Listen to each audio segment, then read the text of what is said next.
And I'm in love with the good life. Can't give it up. Make it to the top. Keep climbing. I wanna live it up.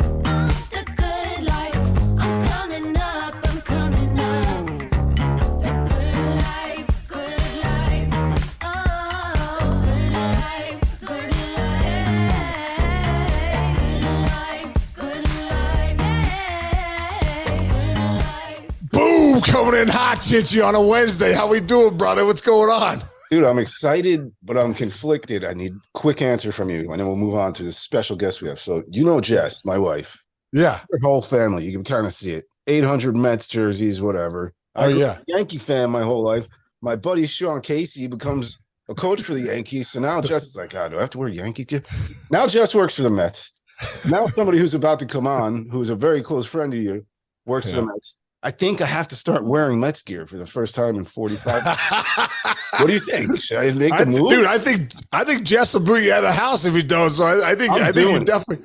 I'm doing it. So let's get into it, man. Who do we have here? Oh, dude, I'll tell you what, Chich, I've never been more excited for a friend. I've never been more excited for a guy that is so ready to be where he's at. And I spent the whole last few months with him in New York and really developed a great friendship. But let's just bring him in. The new coach, new manager of the New York Mets, our good buddy, Carlos Mendoza. What's up, Mendy? Congrats, What's brother. up, Case? Wow. I love the energy. Let's go. Let's go. I missed that. Dude, it's the same, Chinch, it's the same energy, man. Whenever I'd come into the clubhouse, Mendy be like, Case, you ready to go? Ready to bring the energy? I was like, yeah, are you ready? You better bring it. So good. That's it. That's it. Oh, it's so good to see you, Case. Yeah, thanks for having me, man. What a blast. Thanks for coming on, dude. Thanks for coming on. Bro, first off, Mendy, you know, how excited are you, man? We're excited. I'm so excited. Chinch and I've been talking about, but like, man, for you and I just know the first day I came to New York, when I came in as the hitting coach in the second half, I remember, obviously everything was so new for me. I had just met you and just met all the coaches, and Boone's the one guy that I really knew, but I was able to sit back and kind of watch everything. And I loved your relationship with Boone and how you guys talked and just talking baseball with you. And I remember thinking to myself, man, this guy, Carlos Mendoza, is going to be a manager one day. He's going to be a heck of a manager one day. I just remember having that thought from day one. And to see you here now, man, and as the New York Mets manager, I am so excited for you. Can you just tell us, man, like how are you feeling and what has it been like these last couple weeks, after being announced being the manager, the new manager of the Mets?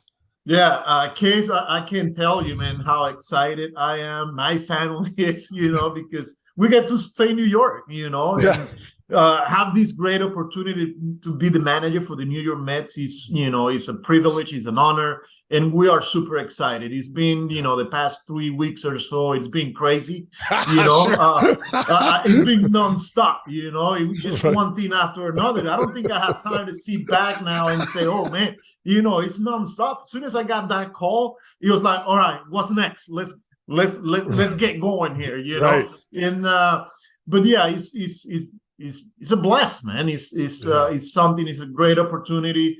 It's being the manager for the New York Mets is something that I don't take lightly. It is an honor. It is a privilege, and I'm excited. Looking forward for this next chapter. So yeah, can't wait. Do you think that also, Mendy, being the bench coach for the Yankees for the last 4 years and also coming up in that organization, knowing the expectations of being in New York, do you think that will help you being the Mets manager? 100%. It's different. It's in New York. It's different. Expectations. Both sides. Fans are very passionate. They want to win. And they're going to let so for 6 years, being with Boone, being with the Yankees, have helped me, prepare for this situation. We can talk here forever for a long time about stories, but I remember my first year in the big leagues, 2018, with the Yankees, we won 100 games. But Boston that year won 108. And it felt like we lost 100, you know. Then and so I was like, welcome to New York, you know. We won 100 games. We didn't win the division. Boston ends up winning the World Series. And he's like, you know, fire everybody, you know. Yeah, failures, yeah. So for me, that was like, all right, this is New York. It's real, you know. So going through that, you know, 2019, won the division, go to the ALCS, lost against Houston, and same way, you know, it's season's a failure. And so expectations. So every step along the way has prepared me and put me in a better situation now to understand where I'm at, the market that I'm at. And then, you know, the expectations. And you know what? It's a great opportunity. You know, like I embrace it. I see it as a great opportunity, and I can't wait. Dude, I love that about you. And what's great is that the players and the people that don't know Carlos Mendoza, they're going to get to see that like positive, upbeat, let's go, you know, bring it on. It's all good. Give me the pressure and all that stuff. So, you know, I'm excited for you for that. What did you learn? What did you learn in your time in New York, especially from a guy like Aaron Boone being next to him every day? What will you take from him as, you know, maybe a little piece of you as a manager to the Mets? For me, the number one thing is the consistency with the personality. You know, like Boone is the same guy no matter what, whether you're on a 10-game winning streak, you know, we went through with this, you know, we lost 9 games and it felt like, man, the world was coming to an end. But Boone was the same guy, you know, and that's my biggest takeaway from him, the consistency, the way he has his players back, and the way he communicated and he let the coaches work, you know, great human being. But my biggest takeaway is the consistency on the personality and how much he cared about people. Yeah, no doubt about it. Oh, there's no doubt. And that consistency, yeah, you're right. You didn't know if we were losing 9 in a row, winning 10 in a row. You know, Booty's kind of that, you know, that same guy. When you look back at, first off, I want to go back to the press conference because I thought your press conference was great, dude. It was probably one of the first press conferences I ever watched the whole thing. But I thought it was great, dude, because your passion really came through for people. But, you know, your journey, I want to get into your journey for a second, but there was a couple of people that you thanked. You thanked your dad. And, you know, I know your mom and dad are a big part of your life. Can you just talk about, and obviously thank Francis and the kids and all that, but can you just talk about your parents for a second and the influence that they had on you, you know, when you look back at your journey of now being the, you know, New York Mets manager? Yeah, I mean, they've pretty much been everything. And like I said on my press conference, my best coach I ever had was my dad, you know. He was the one taking me to baseball field, little league fields since I was 4 years old, you know, and they've been with me, you know, the whole time. But it's different back in Venezuela or back in Latin America, you know, where you play one game every 2 weeks, and it's different, you know, but there's a lot of passion. And my dad and my mom, they were always right there for me. And when I got older and I started to realize that maybe there's an opportunity for me to become a baseball player. You know, I had the, you know, full support, even though my mom wanted me to be a mechanical engineer, just like my dad, you know. She was like, why don't you go to school and take, you know, so when you grow up, once, you know, you become a mechanical engineer, you can take over for the business. Your dad, my dad's, right? I was like, I would love to do that, Mom, but I think I would like to be a big league player, you know? Right. So I went to my first tryout. It's different nowadays, but I remember going when I was probably 14 years old, and I ran a 60-yard dash, and I ran like 7.8. I had no idea. It was like, what position do you play? I was like, well, I'm a middle infield. Oh, well, you're gonna have to run, you know, 6'6", 6'7". I was like, whoa, I got work to do here. But second off, I'm a full second off. You're complete, you know, like, well, I didn't get to hit, you know, the tryout was over for me, you know, ran, you know, 7'8". What position do you play? Shortstop. Well, that's it for you. You don't get to take ground balls. You don't take the hit. And I was like, oh my God. So that for me was like, this is the challenge. This is I'm going to prove people that I Right. can do this. And Right. I went back home and told my parents, I was like, I want to be a baseball player. Sure enough, before I went to school, I was working out, track and field, you name it. Right. So I finally got that opportunity, and I ran a 6'6", just so you know. Oh, let's go, dude. You got a full second 1.2 down. Yes. So, and right before we made that decision, because we're talking about my parents, Right. my mom was kind of like, are you 100% sure? I was like, Mom, I want to play in the big leagues. I want to become a professional baseball player. And it's like, could you promise me that when you come back from the States that you're gonna go back to school? I was like, I can make you promise, Mom. My goal is to play in the big leagues, right? So, for us in Latin America, once the season is over here in the minor leagues or big leagues, there's winnable, and Right. then it's baseball 365. There is nonstop.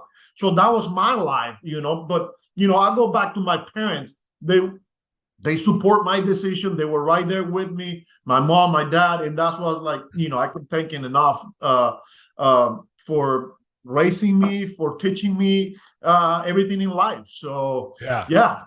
Mendy, that journey for you back when you were 16 years old, getting drafted, or getting signed in the international draft, right? Was that you signed at 16? Yeah, international. Yeah. You signed at 16 and you came over to the States. And I remember you telling me that you felt like, oh yeah, I know English. Like I learned English in Venezuela in the schools. Yeah, because my mom used to teach English, right? And then in high school, I was just getting the basic. I was like, I know enough to get by.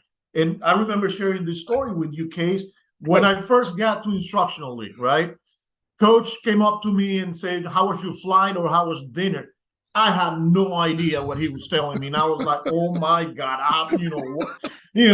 I'm here competing against the whole world. I'm trying to make it to the big leagues, let alone learning a new culture, learning a new language. And that's just not the story of Carlos Mendoza. It's the story for every Latin American kid that even till today goes through it. Right. People have no idea how difficult that is. Right. 16 years old, coming to a new country, you don't know the language, you don't know the expectations. There's nothing. It's a complete new world. And I was able to go through it back in 1996 when there was no social media, there was no cell phone. Imagine that. I needed to go and get a payphone to call my parents. Right. I remember those days. days. And it was a challenge, but something that I enjoyed going through it. I went through ups and downs, just like every baseball player goes through. And it's crazy to think now that looking back, who would have thought that kid coming out of Venezuela and back in 1996 is now the manager of the New York Mets. So, it's great. Incredible. But many a night, I remember you telling me the story that you were like, I want to go home. Right. It wasn't like, hey, I'm 16. The big leagues probably felt so far. Dude, if you put me, I just want to tell you, if you put Sean Casey at 16 years old in professional baseball, at 17, I would have been out of the game. I'm telling you, like I wouldn't, I can't even imagine. And especially if you put me into a culture or send me to Japan or Venezuela or someplace where I didn't know the language, dude, count me out. You know what I mean? And I remember the nights you were telling you call home and you would be crying, right? And your mom would be like, "Are you crying?" Right? Well, I think that was after day 4. You don't know, right? And then you get homesick and all that. But I think that was one of many calls that I made when I was kind of like in tears, and I didn't want my parents to see me or to listen that I was crying, especially after O4s, There was a lot of O4s in my career, and there were stretches where I was like 2 for 20. And, I remember calling my parents. But again, I go back to the support and, being blessed that my dad was always there for me, kind of like continue to fight, continue to, get back up. You're going to be all right. Keep working. Keep trusting the process. Just keep fighting, Nothing in life is easy. whether it's a baseball player. I mean, it's life, right? You're gonna get knocked down. You gotta get back up. And that, you know, and that was the biggest advice that I got from my parents. They weren't feeling sorry for myself. They were pushing me like, you decided to go and play. You decided to do this as for your career.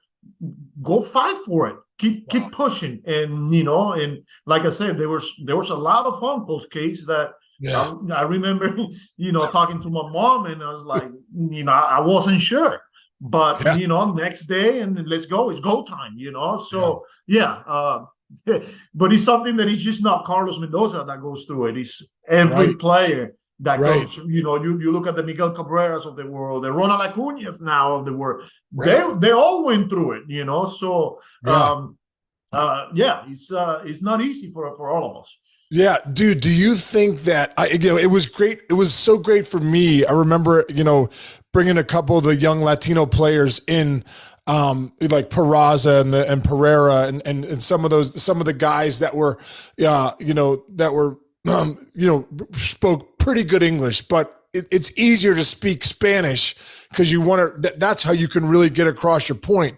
And I know, I could watch the relationship you had with those guys and how they connected with you because you could speak to them in Spanish, but obviously you're bilingual. Do you think are you excited for that opportunity to connect with some of the young Latino players like a Francisco Alvarez or some of these guys that are, that are just coming into the league, the fact that you could speak to them in Spanish? Yeah, 100%. You know, I'm excited about having that opportunity to not only be their manager, their coach, but somebody they can, you know, lean into it. Because I've been through it. I've been through what they went through, you know, whether it's the Francisco Alvarez or Ronnie Mauricios of the world, you know. But not only that, but having that ability to communicate with the Lindors or Jeff McNeil or Pete Alonso, you know, like I've been through a lot of those situations, you know, so I'm really excited for this opportunity. I can't wait to get going. And like I said, you know, already making phone calls and just kind of building those relationships in the early going here. Yeah. Who's been one of the, like, have you talked to Pete Alonso yet? Have you talked to, like, you know, what was it, you know, it was good conversation. Like, are you excited about, you know, because obviously being in New York, you got to watch a guy like Judge and a guy that, you know, goes about his business and one of the best in the game. Well, then you're switching over to Flushing, and next thing you know, you got a guy like Pete Alonso, who is one of the best power hitters in the game. You know, how was your conversation with him, or have you talked to him? Yes. And, you know, he's one of those where, like, the Sean Caseys of the world needed to be here in this conversation because it was like a 40-minute conversation. And I felt like, let's go, let's keep going, you know, but not only with Pete, but Nemo was the same way. McNeil was the same way. Lindor. I mean, a lot of these guys, I mean, they want to talk baseball, right? Yeah. And, you know, it was more of a first conversation when I wanted them to just get to know me a little bit over the phone, right? The next step is to meet them in person, right? And, but man, he's like you said, coming from the other side of town. When you are around an Aaron Judge or, you know, guys like that, DJ LeMahieu, and you name it, right? I'm not gonna name all of them, but and then you come over on this side, and you got a Pete Alonso, a Lindor, a Nemo, a McNeil, who just won a batting champ not too long ago. I mean, these are guys that are established players, but the biggest thing that I'm really looking for is the relationship, and so far it's been great. That's dude. You got some. I mean, you're coming into a team that's ready to win. You know what I mean? I think that's 100%. And that's what excites me the most. You know, like there's a challenge, there's a great opportunity here, but there's a team that, you know, we're gonna compete. Yeah. Mendy, for you, you know, being the bench coach and knowing how important it is to have good hitting coaches and first base coaches, third base coaches, that staff is so important for those are the guys that you're going to be with the most of the time during the year. You know, are you putting your staff together? Do you have a few guys in mind that that you're leaning towards, signing on with? And how excited are you to put your staff together? Yeah, I'm very, very excited, you know, and long days, they're busy, you know, going through the process, making phone calls, going through the interview process. But we announced Jeremy Hefner's coming back as the pitching coach.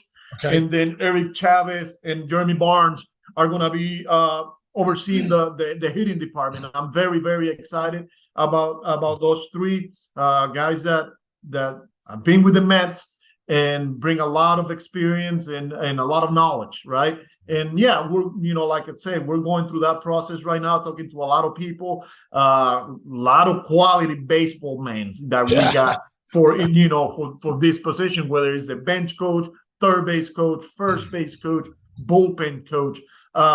You say how's it been since you were named the manager? Busy, nonstop, and putting together the coaching staff. But it's been great, talking to David, the front office people, people making recommendations and putting together a list of candidates that we're going through the interview process. It's been great.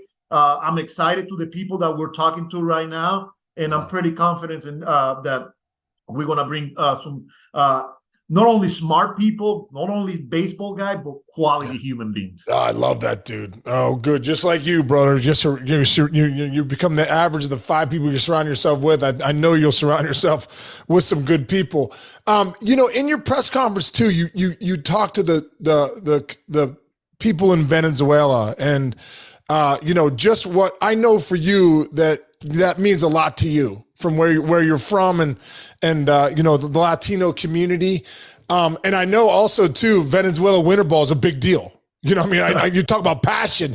I think if you go 0 for like 10 in a week, they're like, get this guy out of here. I don't care if you're, Miguel Cabrera, Acuna, you're not doing well, Well, not only as a player, but managing case. So when you talk about, being in New York for the past 6 years. So I went back the past off season and managed winter ball in Venezuela. Right. And I'm telling you, if you lose 3 in a row, they want to fire, and you make a pitching change and that guy walks the first guy, they're screaming at you, take him out. And I was like, well, he's got to face 3 batters, And sure enough, if he walks the next guy, take him out. They're on you. We're talking about, representing Venezuela, building winning ball. I mean, baseball is the number 1 sport back home, right? And for me to be able to represent not only the Venezuelan people, but just the Latin community, right? Through this platform that is Major League Baseball. And then as a manager of the New York Mets, I'm so proud. It's something that, very humble, but it's an honor and a privilege to be able to represent all the people from back home and the Latin community.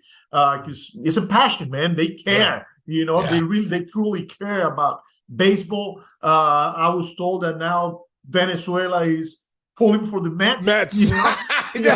Just like when Ozzie Guillen was doing it, they're pulling for the White Sox. I bet you now they're all Mets fans. And then Ozzie ends up winning a World Series with the White Sox. He brings the trophy to Venezuela. It was a huge deal, First Latin American at the time to win a World Series from Venezuela, Ozzie Guillen. I remember, playing in winter ball, and also used to play in that team, and it was a big deal. So for me, what a privilege, what an honor to represent our country and the Latin community through this platform. Speaking of representing your country in the Latin community, we had some great talks about your time managing the WBC. Was that last year? Last year, this past offseason. Yeah, and we talked about when we were in Florida, we were playing the Marlins, and we were out, early hitting. You and I were shagging in the outfield, That's right. I was like, and you were like, Case, you wouldn't believe the Venezuela presence. When especially in the game when Trey Turner hit that grand slam in the U.S. versus Venezuela. I remember talking to Mark DeRosa saying it was an away game. There's so 100%. many. Right, 100%. And I think that bracket, before we got to play USA, it was Dominican, Puerto Rico, Venezuela, Nicaragua, man, every time we played Dominican, every time we played Puerto Rico, it was nonstop because everybody was on their feet. You have I don't know, 40,000 people, and 30,000 of them were Puerto Rican, 10,000 at the time were Venezuelan. And I was like, where are the Venezuelan people here? And then, the next day we're facing the Dominican, and I was like, all right, I'm hoping it's 50-50 this time. Sure enough, it was like, 60% of Dominican, 40. But every pitch was so loud. And then until we finally got to play the USA, I was like, all right, let's see how is this going to play out. I'm telling you, it was 80% of Venezuela. And that's why Vero keeps saying, like, it felt like an away game for them, because I'm telling you, every pitch, it was so intense. I had guys like Altuve, telling me, man, this is louder than a Yankee-Houston playoff game, whether in New York or in Houston. And it gets loud. You know how loud it is. And the passion and it's how loud it was during the WBC. Man, what an experience! What an experience, dude! Can you tell us what your lineup was? What was your lineup that you put out there? The first four hitters were Altuve, Luis Arraez, Ronald Acuna, Salvador Perez, like just to give you 4 of them. And then, Miguel Cabrera, he's on the bench. Right. This is a future Hall of Famer.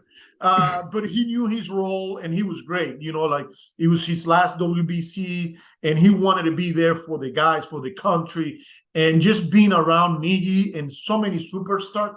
He meant the whole world to all of us, just putting together that Venezuelan jersey and being around so many great players and so many great people. It was an experience that we will never forget.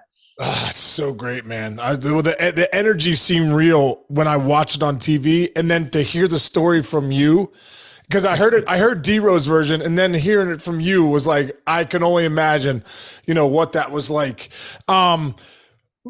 I obviously know, seeing you as a family man too, brother, as a husband and as a father to your sons, to your 2 young sons.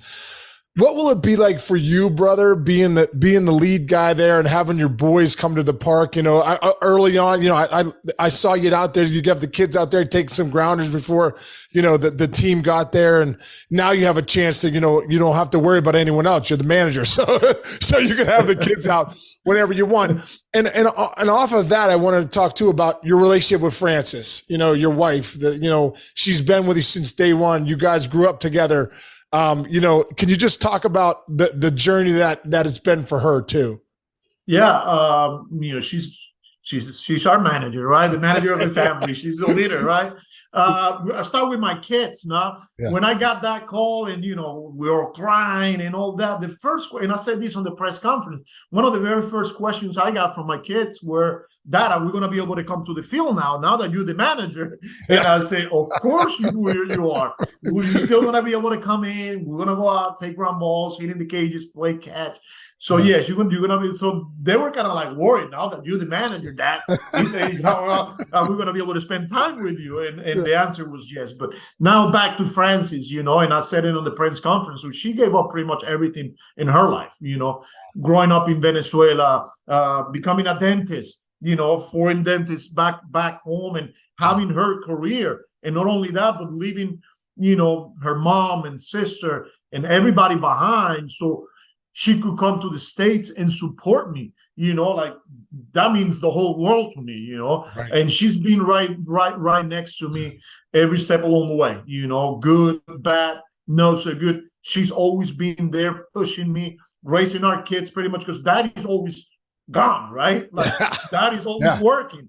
Yeah. And, that's what I say, like, she's a trooper. She's, my best friend. She's, like I said, she's the leader of the family. She's the Mets manager that we have here. Forget about the Mets manager. Frances managing the Mendoza family, right? So, yeah. It's a full-time job. Oh, yeah. So, blessed to have her in my life. And, and we can't wait to get going. We get to stay in New York. They love being in New York. And it's exciting. It's really exciting. That's great, man. Do you think we'll see a little? I don't know. I don't know what the strategy is, but I don't know. In my mind, I think will we see any small ball in New York at all? Will we see a little old school baseball come back at some point? Baseball, right, Case? Yeah, we talk about this all the time. Yeah. And it's gonna depend on your personality too, right? Right. But there's gonna be times where hit and run is on the table. Yeah. There's times where you got to get a bunt down. When Let's you're go. gonna have to move a guy over. Let's go. Baseball, Yes. Yeah, all the numbers and all this and hit the ball and throw hard. That's great, right? But at the end of the day, it's about scoring runs. It's about scoring more than the other team. And what do you need to do to accomplish that, right? And at the end of the day, it's a game that is played by human beings. And we all want that information. We get it. Everybody's using some type of information, but at the end of the day, you got to go out, you got to have fun, you got to prepare, you got to execute, you got to play baseball. Oh man, I love it, dude. And well, the Mets have signed on one of the best human beings in baseball. And dude, a great friend of mine, Carlos, I could not be more excited for you, man, and this opportunity, and Francis and the kids and that city of New York, man. They got a good one, and I'm fired up to be following you and the Mets this season, man. It's gonna be awesome, and thanks for coming on with us, man. We thanks coming for into the mayor's office, I think we connected right away as soon as you came on board, and I remember because it was Colorado, right? Yep. And I think we lost that first game. It was a tough loss. Yep. And everybody gets back in that locker room. I don't know if you remember, and it was complete silent. And you're like, oh my gosh, I forgot about what it feels like, after losing a big league game, and like, Case is real, we got to be able to turn the page here, but it's gonna take a good 20-30 minutes before people start talking, because I remember it was complete silent. And for you, I remember, you were right next to me and you were like, man, like, can I text my family or something like that? And it was like, yeah. I was scared. Dude, you were my guy when I came over there. I'm like, I got to ask Carlos. I'm like, dude, can I text anybody right now? You're like, wait a couple minutes. I'm like, dude, I'm so stressed out right now. I haven't been stressed out like this since I was like 0 for 12 in the big leagues 15 years ago. But you're right, man. Welcome back to the big leagues, right? It's like game one. Let's go. Here comes Sean Case. We lost the game, and it's a funeral, right? Everybody gets back to the locker room, and nobody's saying a word, and you're like looking around. It's like, that's my guy right here. I still remember that first time too. We were in Colorado. You were always, Carlos would run all the meetings when we'd first get in the first day, about, the advanced meeting or whatever. But the printer was right next to my locker. And I remember Carlos giving me, excuse me, bro, excuse me. I'm like, Jesus, how many pages are you printing, dude? How many freaking pages do you print for these meetings? Yeah, we're talking about the information and all that. It's not a secret, right? How much information we have. Yeah. But at the end of the day, you got to go play baseball. Yeah. Yeah, you still got to score more runs than the other team, no matter how much information you have. But that's it. So no, it's like I say, thankful for the friendship. I will, the hitters meetings, oh my gosh. Like everybody was looking forward to those hitters meetings. Story time, Let's talk about the starter, right? And how we want to attack the pitcher and all that. But then there was always a story there. Man, and he had us laughing all the time. And I know the guys appreciated that, and we all did. And some of the things that I will miss being around you, brother. You're the best, bro. Hey, you got to keep it light sometimes too, right? And like you said, too, you still got to have fun. 162 games, you'll go crazy if you can't laugh and get after it together. But Mendy, man, I'm so excited for you. Will see me and probably Chinch out there at Citi Field, and Sarah's going to come too. Right. So at the beginning you said you were gonna wear Mets gear. Yeah, I was like, at least a hat or something. I'm in. I'm all in from here on out. Yeah, you'll see us, bro. We might even be heckling you like we're in Venezuela or something, right above the dugout if something happens. You know what I mean? I love it. Don't be screaming at me. There's gonna be enough people screaming. Just let me manage, right? I love it, man. All right, Manny, tell Francis I said hi to the kids, brother, and I'll talk to you soon, brother. Case, thanks for having me. It's been a pleasure. Love you, man. All right, man. Love you too, buddy. All right.